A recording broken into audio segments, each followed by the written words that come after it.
Player 22, sir.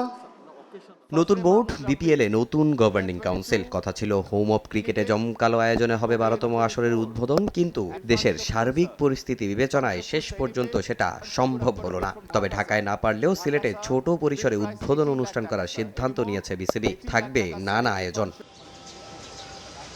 26 December Sylhet থেকেই শুরু হবে বিপিএল এর নতুন আসর। প্রথম ম্যাচ খেলবে নবাগত রাজশাহী ওয়ারিয়র্স ও সিলেট টাইটান্স। তবে 2টার পরিবর্তে সে ম্যাচ অনুষ্ঠিত হবে বেলা 3টায়। এর আগে সোয়া 2টা থেকে হবে উদ্বোধনী অনুষ্ঠান। হাতে সময় মাত্র 30 মিনিট। এ সময়ের মধ্যেই নাচে গানে দর্শকদের কিছুটা আনন্দ দিতে চায় গভর্নিং কাউন্সিল। ছোট পরিসরে হতে পারে কনসার্টের আয়োজনও। গান গাইতে দেখা যেতে পারে দেশের জনপ্রিয় শিল্পী প্রীতম হাসানকে। এছাড়া সিলেটের স্থানীয় শিল্পীরাও পারফর্ম করবেন। প্রথম দিন বিকেলের ম্যাচেরও সময় পরিবর্তন করা হয়েছে। নোয়াখালী এক্সপ্রেস ও চট্টগ্রাম রয়্যালসের ম্যাচ অনুষ্ঠিত হবে রাত 8:45টায়। এছাড়া বাংলাদেশ প্রিমিয়ার লিগের 12তম আসরের সিলেট পর্বের টিকিটের মূল্য প্রকাশ করেছে বিসিবি। সর্বনিম্ন 200 টাকায় দেখা যাবে বিপিএল এর ম্যাচ।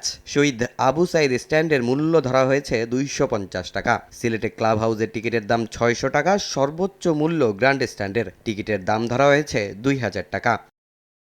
এবারের বিপিএলে মোট 12 ম্যাচ হবে চায়ের দেশে। সিলেট আন্তর্জাতিক ক্রিকেট স্টেডিয়ামে আগামী 2 জানুয়ারি পর্যন্ত চলবে বাংলাদেশ প্রিমিয়ার লিগের ম্যাচ। এরপর চট্টগ্রাম পর্ব শুরু হবে আগামী 5 জানুয়ারি থেকে। সেখানেও হবে মোট 12 ম্যাচ। তামিম হোসেন, সময় সংবাদ।